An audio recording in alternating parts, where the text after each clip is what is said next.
हारा टूटा पर रुका नहीं, संघर्ष किया तब जग जीता। पग रखे बिना ही धरती पर बोलो किसने उड़ना सीखा। ये सरकार युवाओं की है, छात्रों की है, शिक्षकों की है, बिहार के बहन बेटियों की सरकार है, लेकिन बहुरूपियों की नहीं है। बहुरूपियों को बच के रहना चाहिए। कोई भी व्यक्ति या फिर कोई भी संस्था या फिर कोई भी समाज 100% त्रुटि रहित नहीं हो सकता। ये सभी लोग जानते हैं, सभी लोग मानते हैं। और निश्चित रूप से अगर कहीं कोई गड़बड़ी हुई तो उसका रिमूल्यांकन किया गया। आपने देखा प्रशांत किशोर अर्थात एक पॉलिटिकल फ्रॉड, जिसने युवाओं को कहीं ना कहीं बरगलाने की कोशिश की और युवाओं को भ्रम की स्थिति में डालने की कोशिश की, जिस कारण से मुझे ऐसा प्रतीत होता है कि आज जब छात्रों के विषय में बात होती है तो सबसे पहले कहीं ना कहीं कैटेगराइज करके देखने की आवश्यकता है कि कुछ एक लोगों के साथ मैं भी कई बार डिबेट्स में बैठा हूँ, विगत 3-4 वर्षों से डिबेट में बैठ रहा हूँ, जो कहते हैं कि छात्र नेता है। भैया, आज तक तुमने कोई परीक्षा निकाला नहीं क्या, जो आज तक तुम छात्र नेता ही हो? तो इस पर भी तो बात होनी चाहिए।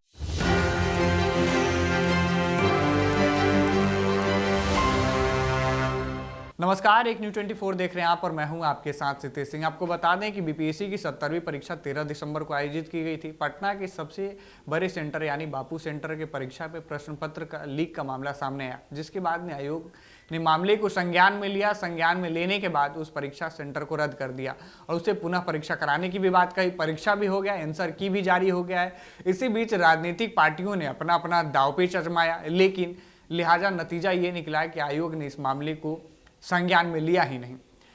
नीतीश कुमार को अल्टीमेटम भी दिए प्रशांत किशोर, 48 घंटे का अल्टीमेटम से कुछ नहीं हुआ। उसके बाद वो सत्याग्रह पर भी बैठे, लेकिन इसके बाद भी कोई नीतीश कुमार की ओर से प्रतिक्रिया नहीं दी गई। छात्रों की ने उसके बाद क्या किया कि पटना के हाई कोर्ट में याचिका भी लगाई। याचिका की सुनवाई भी हुई और अगली सुनवाई जो होने वाली है वो 31 जनवरी को है। लेकिन इसी बीच छात्रों ने एक महाआंदोलन का आयोजन किया है और ये आंदोलन पटना के सड़कों पे होगा। ये कहीं ना कहीं सरकार को एक तौर पे खुली चुनौती दी जा रही है कि सरकार इसी से भी कहीं ना कहीं बात मानने की कोशिश करे। इन्हीं तमाम मुद्दों को लेकर हमारे साथ बातचीत करने के लिए भाजपा प्रवक्ता सुमित शशांक जी हैं कि क्या अब तक सरकार जो चुप्पी बैठी थी इस मामले पे भी कोई अपनी प्रतिक्रिया देगी या नहीं। देखिए, मेरा स्पष्ट रूप से मानना है और सबसे पहले आपके चैनल के माध्यम से अभी हाल ही में जो बिहार पब्लिक सर्विस कमीशन का जो रिजल्ट आया है और उसमें चयनित छात्रों को मैं आपके चैनल के माध्यम से शुभकामनाएं दूंगा कि राज्य की सेवा में और आम जनता की सेवा में वो कर्तव्य निष्ठा के साथ काम करें।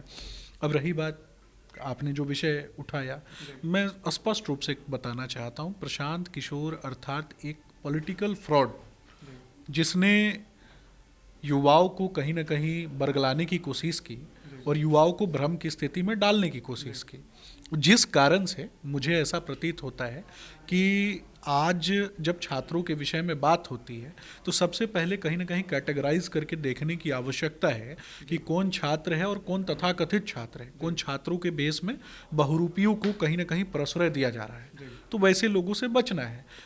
बिहार की सरकार, माननीय नीतीश कुमार जी, भारतीय जनता पार्टी और एनडीए के अंतर्गत आने वाला प्रत्येक दल छात्रों के हितों के लिए कार्य करता है। ये सरकार युवाओं की है, छात्रों की है, शिक्षकों की है, बिहार के बहन बेटियों की सरकार है, लेकिन बहुरूपियों की नहीं है। बहुरूपियों को बच के रहना चाहिए, मुझे लगता है।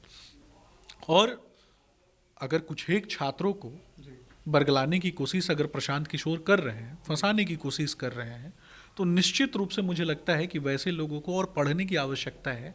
क्योंकि अगर कोई व्यक्ति ऐसे लोगों के भ्रमजाल में फंस जाता है और अपना जीवन बर्बाद करता है, बहुमूल्य समय बर्बाद करता है, तो निश्चित रूप से वैसे किसी भी व्यक्ति को मुझे लगता है कि नौकरी के लायक तो नहीं है वो व्यक्ति। महाआंदोलन को लेकर क्या कहिएगा? महाआंदोलन कल पटना में होने वाला है। छात्र एक बार फिर एकजुटता का संदेश देंगे। देखिए, अगर कोई भी छात्र अगर कोई भी आंदोलन करता है, निश्चित रूप से छात्रों को और प्रत्येक व्यक्ति को अपनी मांग करने का पूरा उनको जिम्मेदारी है और उनको पूरी तरीके से अधिकार है। लेकिन छात्रों के भेष में अगर कोई बहुरूपिया है, छात्रों के भेष में अगर कुछ लोग जिनको प्रशांत किशोर जैसे लोग जो हैं फाइनेंस्ड करके वैसे लोगों को खड़ा करने का, एकत्रित करने का काम करते हैं। क्योंकि मैं आपके चैनल से पूछना चाहूँगा कि कुछ एक लोगों के साथ मैं भी कई बार डिबेट्स में बैठा हूँ, विगत 3-4 वर्षों से डिबेट में बैठ रहा हूँ, जो कहते हैं कि छात्र नेता है। भैया, आज तक तुमने कोई परीक्षा निकाला नहीं क्या, जो आज तक तुम छात्र नेता ही हो?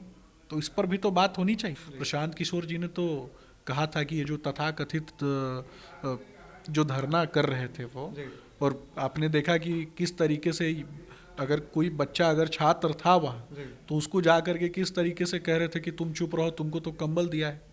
यानी भिखारी बनाना चाहते हो, बिहार के युवाओं को भिखारी ही बनाना चाहते हो ना आप? तो सतर्क रहना चाहिए ऐसे बहुरूपियों से। आप मानते हैं कि छात्रों के साथ अन्याय हुआ है? देखिए, मेरा स्पष्ट रूप से मानना है कि अगर कहीं भी कोई गड़बड़ी होती है तो उस गड़बड़ी का मूल्यांकन करके उसको फिर से सुधारा जाना चाहिए। कोई भी व्यक्ति या फिर कोई भी संस्था या फिर कोई भी समाज 100% त्रुटि रहित नहीं हो सकता। ये सभी लोग जानते हैं, सभी लोग मानते हैं। और निश्चित रूप से अगर कहीं कोई गड़बड़ी हुई तो उसका रिमूल्यांकन किया गया, आपने देखा। लेकिन अब किसी को लगता है कि नहीं, मैं पास नहीं करूंगा, आखिरी टर्म है, पटना में रहना है, माँ बाप को भी खुश करना है, तो चलो धरना दे देते हैं प्रशांत किशोर जी के रास्ते पर चल के। तो वैसे लोगों को बचना चाहिए। हारा टूटा पर रुका नहीं, संघर्ष किया तब जग जीता, पग रखे बिना ही धरती पर बोलो किसने उड़ना सीखा।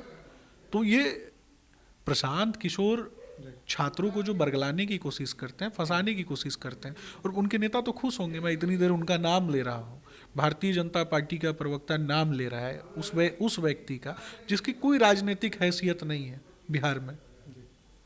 तो हमारे साथ थे बीजेपी प्रवक्ता सुमित शशांक, जिन्होंने बीपीएससी मामले में कल आंदोलन होना है उस पर अपनी प्रतिक्रिया दी। इन्होंने साफ तौर पे संदेश दे दिया कि जो गड़बड़ी हुई थी उसको सुधारा गया, लेकिन अब जो छात्रों की जो मांग है उसमें कोई चेंजेस नहीं होगा। यानी साफ तौर पे एक संदेश है कि जो छात्र बीपीएससी में री एग्जाम की मांग कर रहे हैं, सरकार की ओर से इस पर कोई कदम नहीं उठाया जाएगा। अभी के लिए फिलहाल इतना ही। देखते रहें एक न्यूज़ 24।